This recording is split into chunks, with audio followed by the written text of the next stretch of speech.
सुन गोरिया बड़ लगे पिरिया, सुन गोरिया बड़ लगे पिरिया, जीवर की माया गोठिया बन दे नो तोर माया में रानिया, मैं हो के दीवाना हे तोर माया में बगलिया, मैं हो गया दीवाना।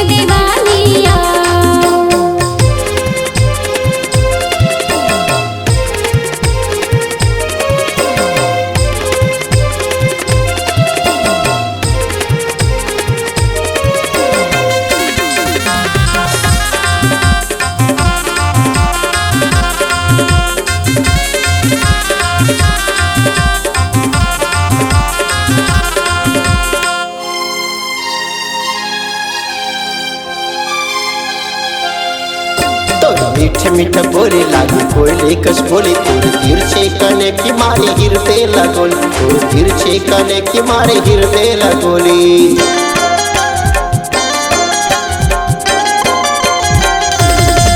तोर मीठ मीठ बोले लागू कोयले कस बोले, तोर तिरछे कने के मारे हिरते लगोली, तोर तिरछे कने के मारे हिरते लगोली।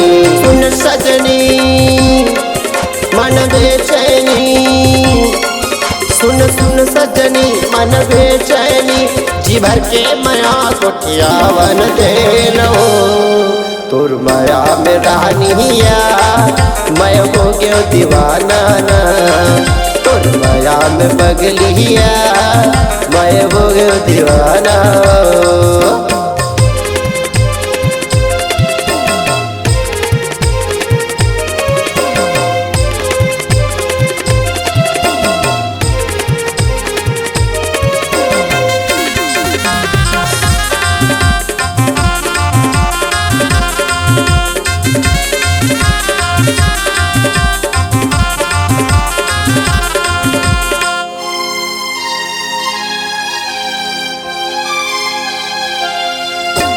गुरतुरे बोली मुरली वथी परान, काते जादू चलाए मन होते अनदान, काते जादू चलाए मन होते अनदान।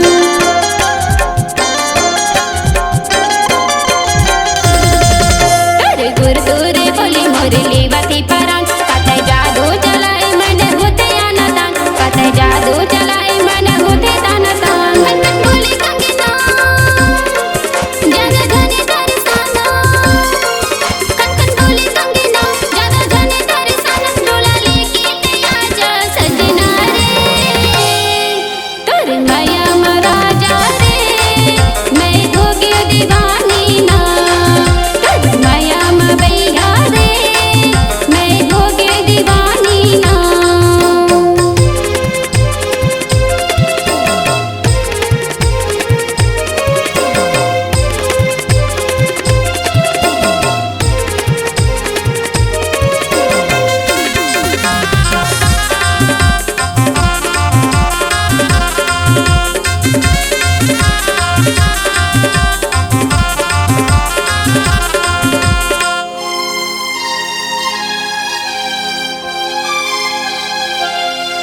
तोर पाव की पैजनिया छुन छुन बाजी गुया, तोर हाथी ठिठोली रानी मोहिदारे मोला, तोर हाथी ठिठोली रानी मोहिदारे मोला।